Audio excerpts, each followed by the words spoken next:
신약성경 87쪽 누가복음 1장입니다.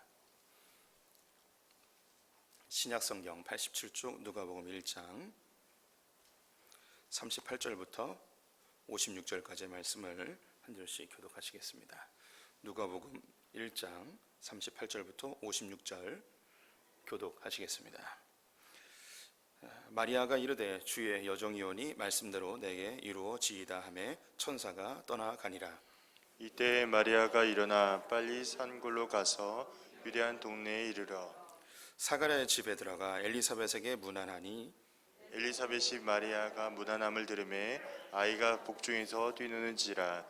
엘리사벳이 성령의 충만함을 받아 큰 소리로 불러 이르되 여자 중에 내가 복이 있으며 내 태중의 아이도 복이 있도다. 내 주의 어머니가 내게 나아오니 이 어찌된 일인가. 보라, 내 문안하는 소리가 내 귀에 들릴 때에 아이가 내 복중에서 기쁨으로 뛰놀았도다. 주께서 하신 말씀이 반드시 이루어지리라고 믿은 그 여자에게 복이 있도다. 마리아가 이르되 내 영혼이 주를 찬양하며 이미 내 주를 기뻐하였음은 그의 여종의 비천함을 돌보셨음이라. 보라, 이제 후로는 만세의 날을 복이 있다 일컬으리로다. 능하신 이가 큰 일을 내게 행하셨으니 그 이름이 거룩하시며 긍휼하심이 두려워하는 자에게 대대로 이르는도다. 그의 팔로 힘을 보이사 마음의 생각이 교만한 자들을 흩으셨고 권세 있는 자를 그 위에서 내리치셨으며 비천한 자를 높이셨고 줄이는 자를 좋은 것으로 배불리셨으며 부자는 빈손으로 보내셨도다. 그 종 이스라엘을 도우사 긍휼히 여기시고 기억하시되 이게 말씀하신 것 같이 아브라함과 그 자손에게 영원히 하시리로다 하니라. 함께 읽습니다. 마리아가 마리아가 석 석 달쯤 달쯤 함께 있다가 집으로 돌아가니라. 아멘. 네, 오늘도 주님의 보좌 앞으로 나오신 성도님들에게 하나님의 은혜와 평강이 함께 하시기를 축원드립니다. 예, 코로나가 또 다시 또 유행 조짐을 보여서 나라에서 경계를 한 단계 높였습니다. 그래서 교회도 이전에는 1m, 1.5m 간격으로 앉았는데 이제 다시 2m 간격으로 앉으셔야 됩니다. 이제 오늘 또 다행히 성도님들이 또 적게 나오셔서 천만 다행입니다.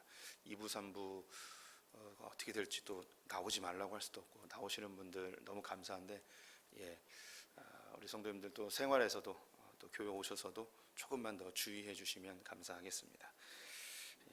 하나님이 시간이 지나면 왜 이런 일을 행하시는지 우리도 다 깨닫게 되리라고 생각이 듭니다.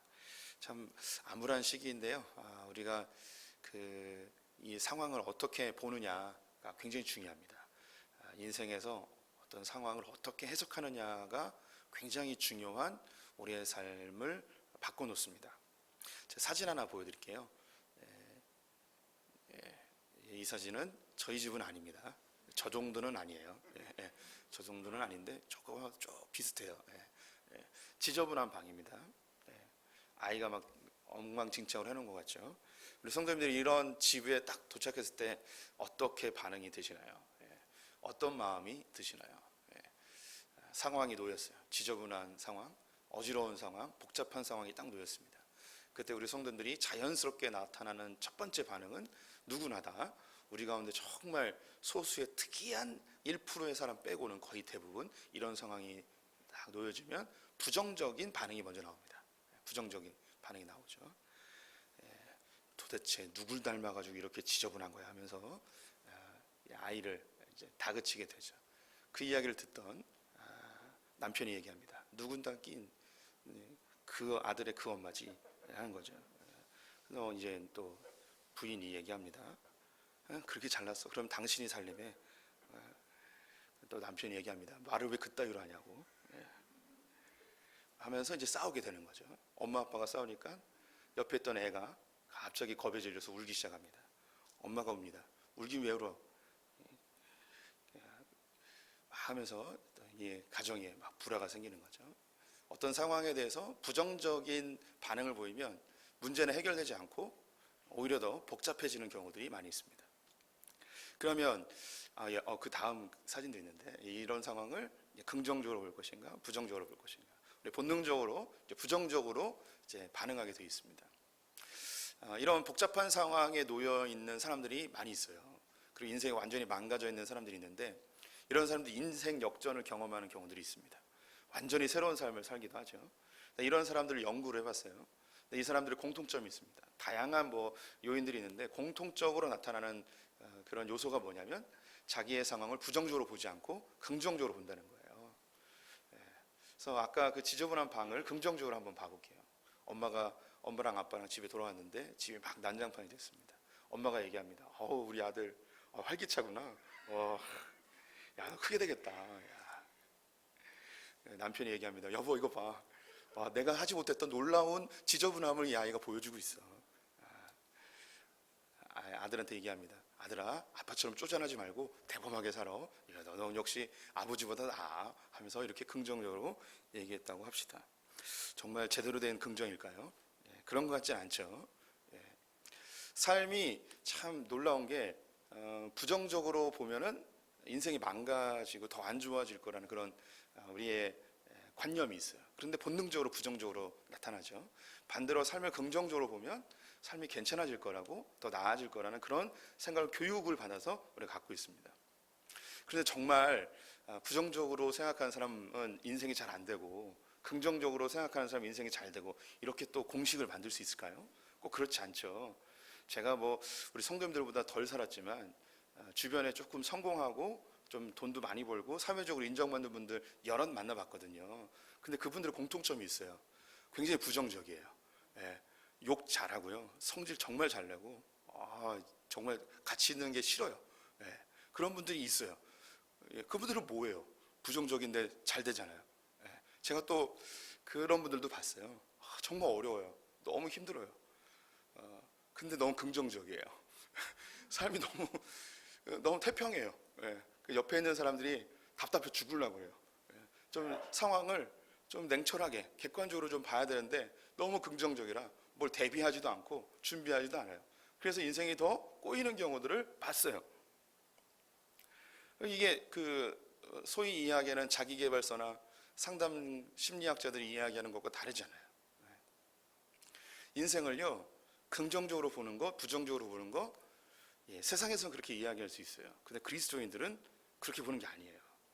세상을 긍정적으로 보는 것, 부정적으로 보는 것, 어떤 내게 주어진 어렵고 복잡하고 당황스러운 상황을 긍정적으로 보느냐 부정적으로 보느냐, 그리스도인들은 이게 중요한 게 아니에요.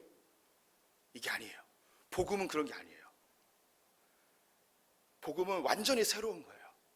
이 세상은 어떤 복잡하고 어렵고 위기의 상황에 놓이면 두 가지 반응이에요. 긍정적으로 보거나 부정적으로 보거나.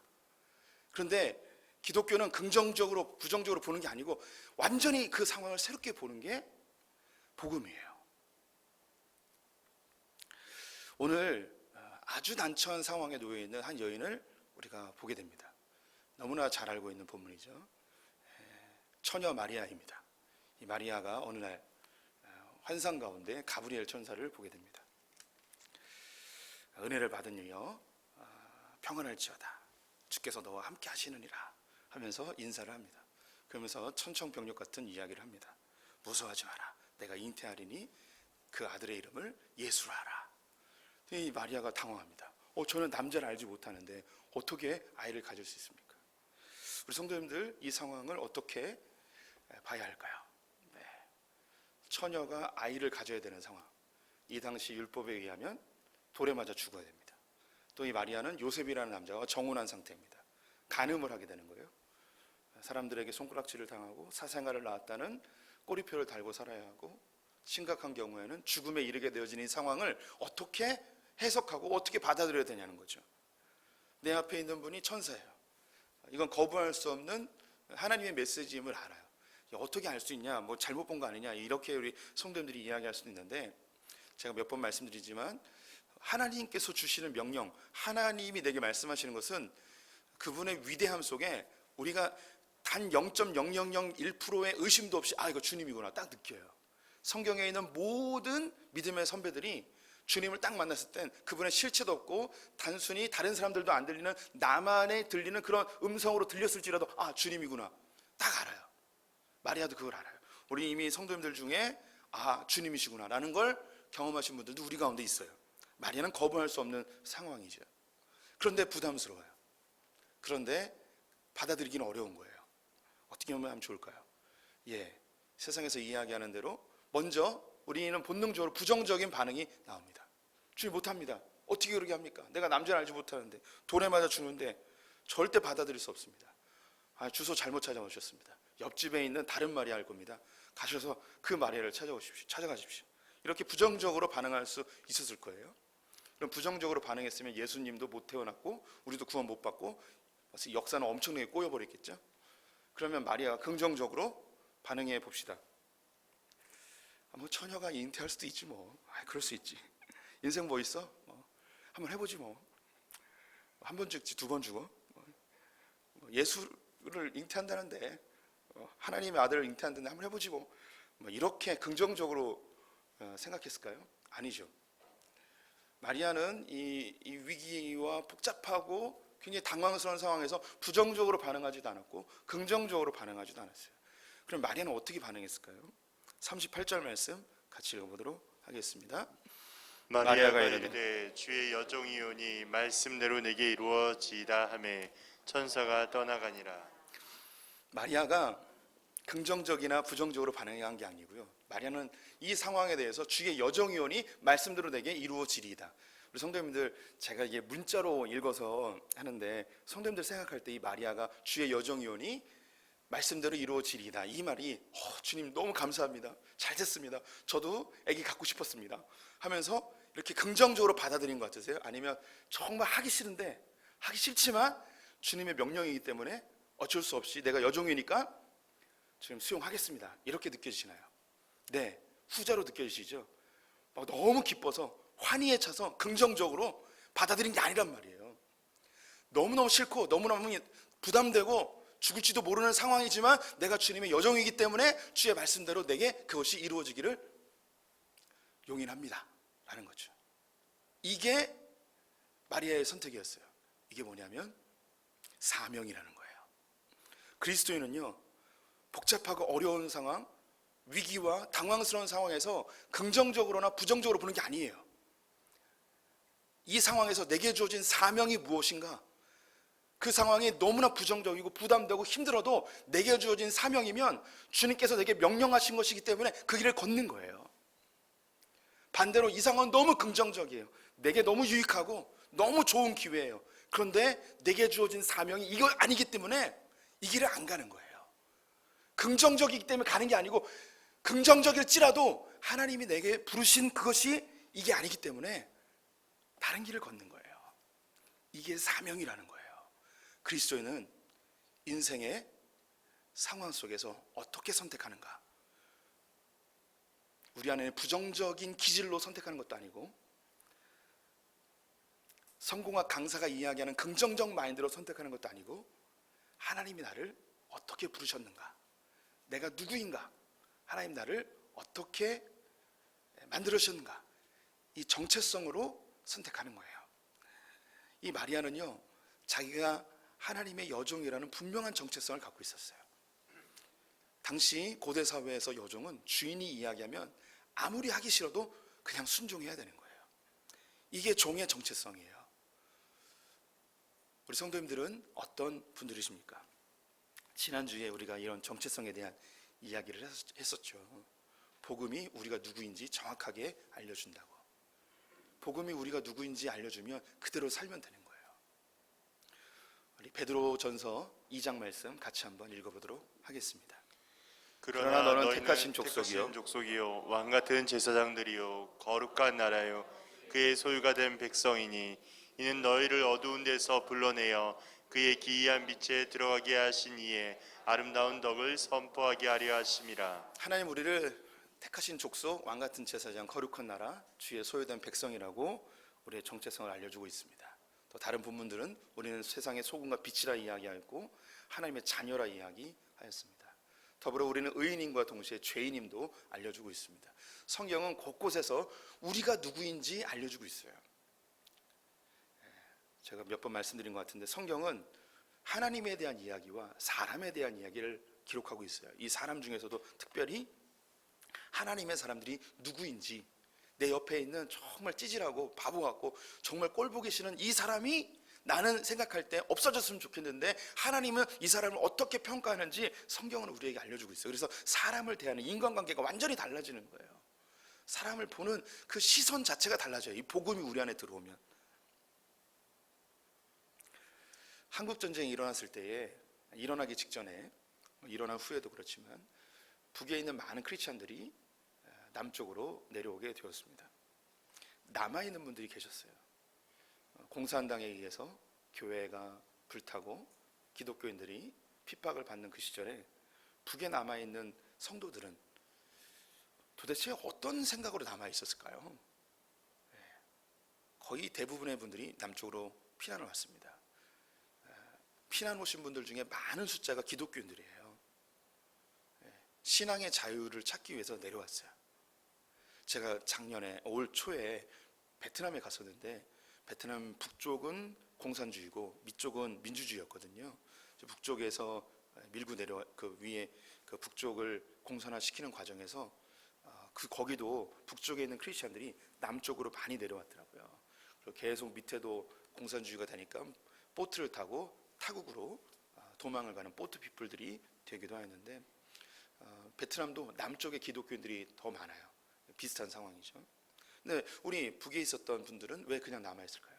상황을 부정적으로 보고 여기 있으면 다 죽겠구나 하고 남쪽으로 내려가신 분들도 있어요. 긍정적으로 보고 뭐 금방 지나겠지. 뭐 공산주의가 이렇게 그 득세해도 언젠간 우리에게 자유를 주겠지. 뭐 이렇게 해서 긍정적인 생각으로 남아 있었을까요? 아니에요. 상황의 어려움을 보고 밑으로 내려가신 분들도 있지만 그 자리에 남아 있는 분들도 있었어요. 왜 남아 있었냐면 긍정적인 마인드로 남아 있는 게 아니었고 여기에 아직 가지 않은 성도들이 있었기 때문에 사명 따라 목사님들, 장로님들이 거기에 남아 계셨어요. 교회를 지키겠노라고. 가끔 탈북하시는 분들이 있어요. 탈북하신 분들이 한국에 와서 자유를 얻었어요. 그런데 신기한 게 우리 성도님들이 잘 모르시는 일이지만 북으로 다시 가는 분들이 있어요. 남쪽에서 살기 어려워서 가시는 게 아니라 거기 있는 믿음의 형제 자매들을 위해서 다시 들어가는 분들이 있어요. 이게 사명 따라 사는 거예요. 아무리 부정적이고 어려운 상황이어도 사명 따라 사는 것이죠. 저는 목사입니다. 가끔은 하기 싫은 일, 어려운 상황에 놓일 때도 있습니다. 육체가 본능적으로 가기 싫어하고 부정적으로 반응할 때가 있죠. 하지만 목사이기 때문에 마땅히 해야 되는 일이 있어요. 그 상황이 긍정적이기 때문이 아니라 마땅히 내가 목사이기 때문에 해야 되는 거죠. 그게 나의 정체성이죠. 또한 저에게는 아빠라는 정체성이 있고 남편, 그리고 무엇보다도 그리스도인의 정체성이 있습니다. 마땅히 해야 될 것에는 하기 싫어도 해야 되고 너무너무 하고 싶지만 나의 정체성에 어긋나는 일이라면 하지 않는 것, 이게 그리스도인들이 가야 될 길입니다. 이게 우리의 선택의 기준인 거죠. 우리 성도님들이 택하신 족속, 하나님의 거룩한 백성, 왕같은 제사장, 하나님의 제자로 부름받은 그리스도인이라는 것을 결코 잊지 말아 주십시오. 이 마리아가 복잡하고 너무나 받아들이기 엄청난 이 상황에 이것을 받아들인 이유는 자기가 누군지 알았기 때문이에요. 분명한 정체성, 사명 따라 그가 선택을 하게 된 거죠. 이제 임신했습니다. 배가 조금씩 불러오고 몸에 변화가 일어납니다. 월경이 끝나고 입덧이 시작이 되죠. 갑자기 밥을 먹는데 헛구역질하니까 엄마 아빠가 너 왜 그러냐고, 소화 안 되냐고, 자기만 아는 거죠. 이제 드디어 내가 이 뱃속에서 이제 아기가 이제 만들어지고 있구나. 근데 이것이 기쁨이 아니라 더 큰 두려움으로 다가옵니다. 가브리엘 천사가 이야기했던 게 거짓이 아니었구나. 점점 두려워지고 안절부절 못하는 상황 속에서 그 마음에 점점 두려움이 몰려오니까 가브리엘이 했던 이야기가 생각납니다. 너의 이모 중에 엘리사벳이 있지 않냐. 엘리사벳은 너도 알다시피 임신하지 못하는 그런 상황인데 지금 임신을 했다. 주님의 은혜로. 네 뱃속에서도 불가능해 보이겠지만 성령으로 잉태될 것이다 하는 걸 알려줬죠. 그래서 엘리사벳을 찾아가기로 결정을 합니다.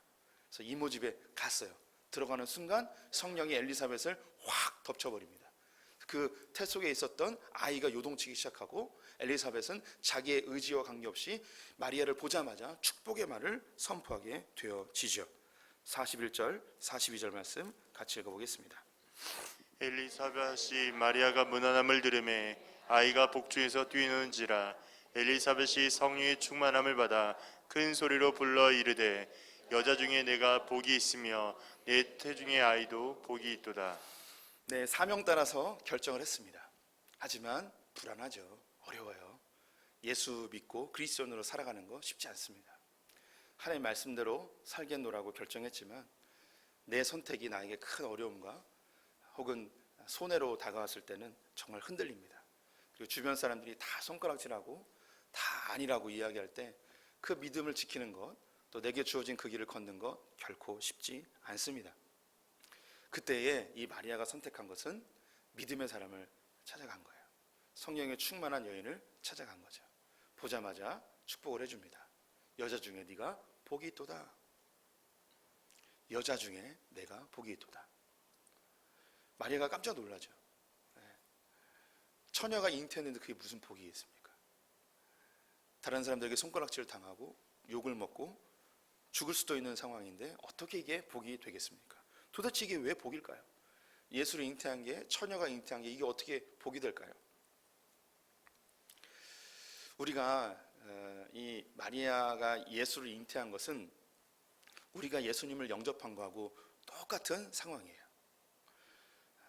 우리가 예수를 믿는 게 얼마 전까지만 해도 축복된 일이고 정말 잘 믿은 거라고 생각될 수 있었지만 요즘 같은 상황 속에서 기독교는 이 세상의 암 같은 존재가 되어버렸습니다. 손가락질 당하고 욕을 먹고 우리 성도님들 직장 다니면서 교회 갔다 오는 것이 너무나 부끄러워지고 숨겨야 되고 아예 직장의 상사들이 교회 가지 말라고 억압하고 만약에 네가 교회 갔다가 코로나 전염시키면 우리 회사 손해본 거 네가 다 물어내야 된다고 이렇게 압력을 가했을 때 우리 성도님들이 차라리 예수를 안 믿었으면 하는 생각까지도 들 수도 있습니다. 연일 언론에서 보도되어지는 교회를 탓하는 그런 뉴스들이 계속해서 나오고 있습니다. 참 신기한 게 그렇게 마스크 다 벗고 식당에서 밥 먹고 술집에서 술 먹는데 거기는 코로나가 안 걸리고 참 신기한 게 교회만 잘 걸려요. 우리가 너무 순결해서 그런가? 좀 신기해요. 진짜 신기해요. 왜 교회만 잘 걸릴까? 신기하죠? 참 신기해요. 진짜 신기해요. 어떻게 교회는 이게 잘 걸리죠? 다른 데는 안 걸리는데? 예. 우리 성도님들 그 식당이나 길 가다 보면 술집 다 보잖아요. 50cm도 안 되는데 바로 옆에 붙어서 다 이렇게 얘기하고 술 먹고 그러는데 걔네는 왜 안 걸리고 우리만 우리 술을 안 먹어서 그렇구나. 소독을 해야 되는데 소독을 안 했구나. 이제 알았네.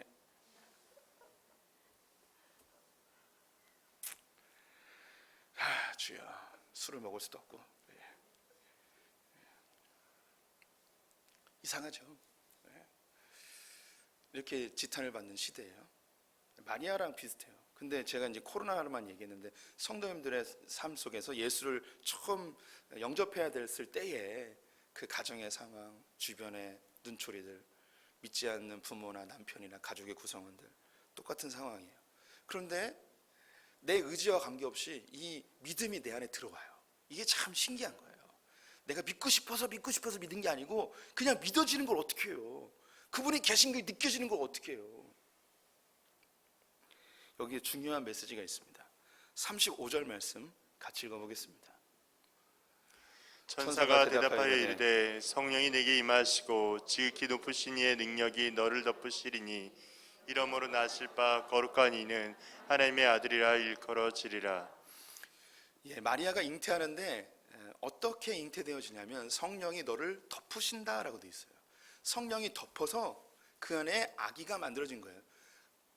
예수가 잉태되어지는 거죠. 그래서 이 덮으시다라는 이 말이 창세기 1장 2절에 보면 하나님의 영이 수면을 운행하시더라라는 말이 있어요.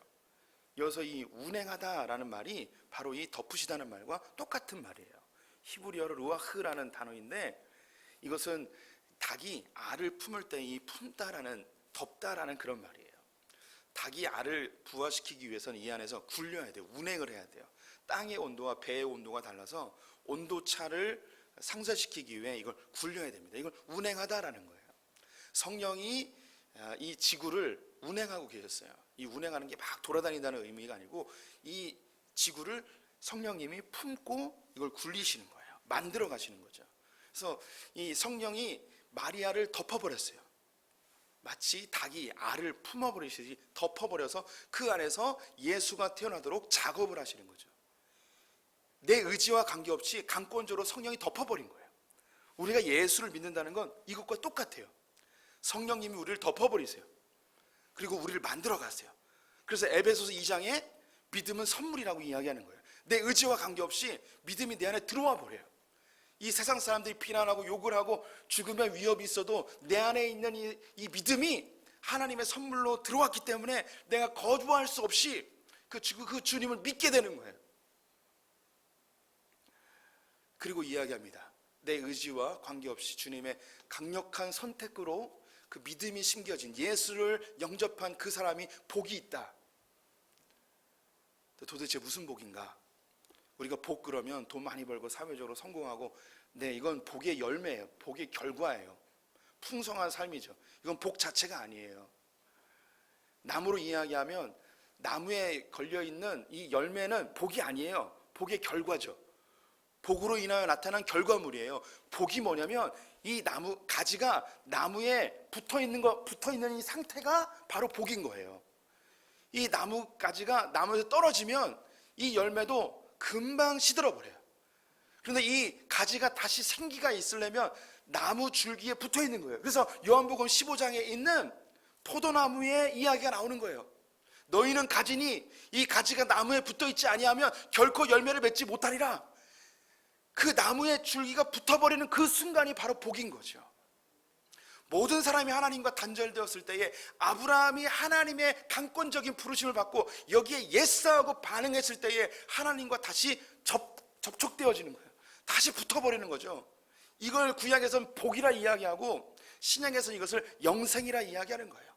하나님과 그가 보내신 예수 그리스도를 아는 것, 하나 되는 것, 연합되는 것, 다시 달라붙는 것, 접붙여지는 것, 이걸 복이라고 이야기하는 거죠.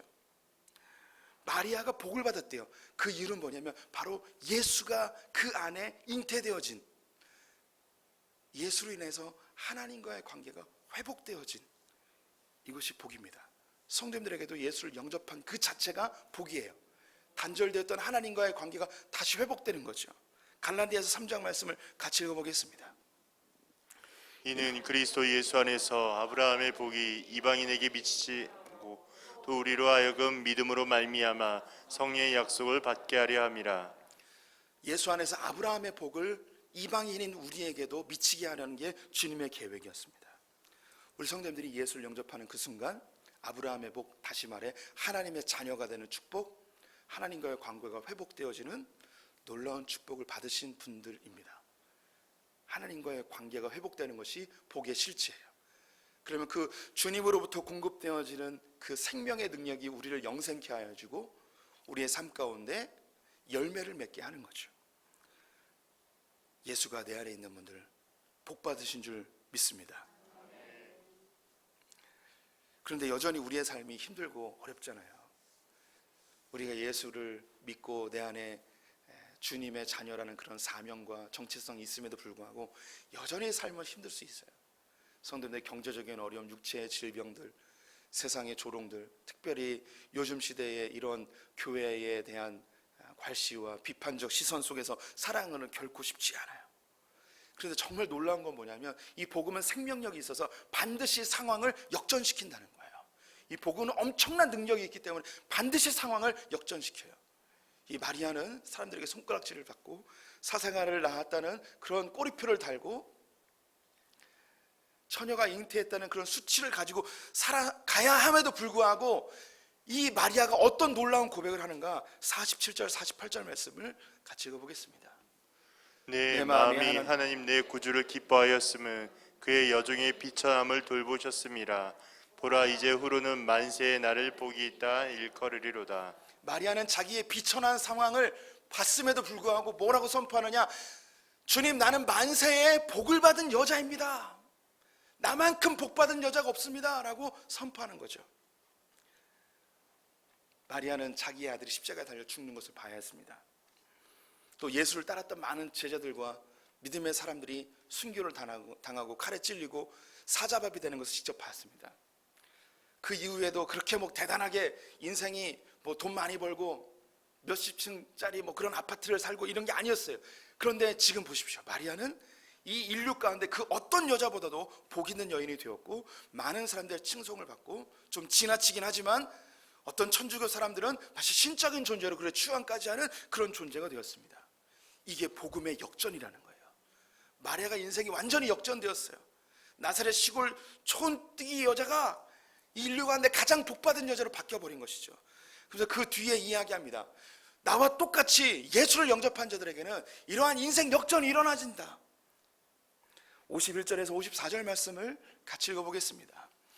그의 팔로 힘을 보이사 마음의 생각이 교만한 자들을 흩으셨고, 권세 있는 자를 그 위에서 내리치셨으며, 비천한 자를 높이셨고 줄이는 자를 좋은 것으로 배불리셨으며, 부자는 빈손으로 보내셨도다. 그 종 이스라엘을 도우사 긍휼히 여기시고 기억하시되. 마리아가 이야기합니다. 나처럼 비천한 여인을 하나님께서는 만세에 복받은 여인으로 만들어 주실 줄 믿습니다. 이와 똑같이 예수를 영접한, 지금은 비록 비난을 받고 조롱을 받고 수치스럽고 사람들에게 인정받지 못하는 그런 상황에 놓였을지라도 이 예수를 영접한 자들은 하나님께서 높여주실 것입니다. 반대로 이 세상에 권세 있는 자들, 부자들, 교만한 자들 주님께서 반드시 낮추시고 하나님의 사람들을 반드시 높여주실 것입니다. 이게 복음의 역전성이에요. 복음은 이런 능력이 있습니다. 이건 인류 역사가 증명해주고 있습니다. 세계 최 강대국 로마를 뒤집어 엎은 것은 기독교인들의 평범한 믿음이었습니다. 그들은 300여 년 동안 카타콤에 숨어 살며 하나님의 그 놀라운 역전의 날을 기다렸는데 그것이 이루어졌죠. 로마 제국이 수많은 야만인들로부터 공격을 받아 다 멸망하여서 교회가 사라진 듯 하였지만, 놀랍게도 그 야만인들이 복음을 영접하여 유럽 전체가 기독교 국가들로 바뀌어지는 놀라운 일이 발생하게 되었습니다. 유교에 쩌들고 도박과 술에 취해 있던 이 민족, 성적 가치관은 없어서 첩질로 온갖 사람들이 이름도 성도 없이 그렇게 살아가던 이 민족 가운데 복음이 들어와 이 땅을 완전히 바꿔놨습니다. 처음에 들어왔을 때는 무참히 짓밟히고 순교를 당하고 모욕받고 서양 귀신이라 이야기하는 조롱 속에서 이 대한민국의 교회와 복음은 그렇게 자라났습니다. 하지만 이 복음은 생명력이 있어서 인류 역사 가운데 보기 드문, 전무후무한 놀라운 부흥을 일으켰고, 단시간 내에 자유민주주의를 정착시키고 시장 경제를 통하여서 누구나 부유해질 수 있고, 계급이 없어져 누구나 계급의 이동이 가능한, 또한 자기의 수고한 것에 대한 마땅한 대가를 받고 게으른 자들은 그 어떠한 지위에 있던 가난해질 수 있는 그런 하나님의 질서가 운행되어지는 나라가 이루어졌습니다. 이미 예수로 인한 이 복을 성도님들은 누리고 있습니다. 이 나라의 복음이 이 일을 가능케 하였습니다. 또한 성도님들 개개인의 삶 가운데 복음으로 인하여, 예수로 인하여 예전과는 전혀 다른 삶을 살아가고 있는 분들이 이 가운데 있습니다. 어떤 분들은 기적을 경험한 분들도 있습니다. 가정 가운데 나 혼자 예수 믿다가, 핍박 속에서 예수 믿다가 온 가족이 다 주님께 예배드리는 그 놀라운 경험을 하신 분들도 이 가운데 있습니다. 사람들에게 손가락질 당하며 비천한 자라고 수치스러운 인생을 살아간 듯 하였지만 믿음 하나 붙들고 하루하루 견디며 기도하며 찬송하며 살아왔더니 사람들이 너 같은 믿음의 사람이 없다고 칭송받는, 예수 안 믿는 사람에게마저 인정받는 그런 위치에 놓여 있는 분이 우리 가운데 많이 있습니다. 여러 상처와 아픔과 질병으로 고통당했던 인생이 예수로 인하여서 그의 마음의 상처가 회복되어지고 육체의 질병도 사라져 예전과 전혀 다른 인생을 살아가는, 완전히 바뀌어진 인생을 살아가는 분들이 우리 가운데 많이 있습니다. 그 가운데 하나가 저입니다. 복음은 우리의 인생을 완전히 바꿔놓습니다. 우리 성도님들, 앞으로 교회가 더 욕을 먹을 수도 있습니다. 신앙생활하기 더 어려워질 수도 있습니다. 하지만 기억하십시오. 복음은 모든 것을 역전시킵니다. 함께 찬양하겠습니다.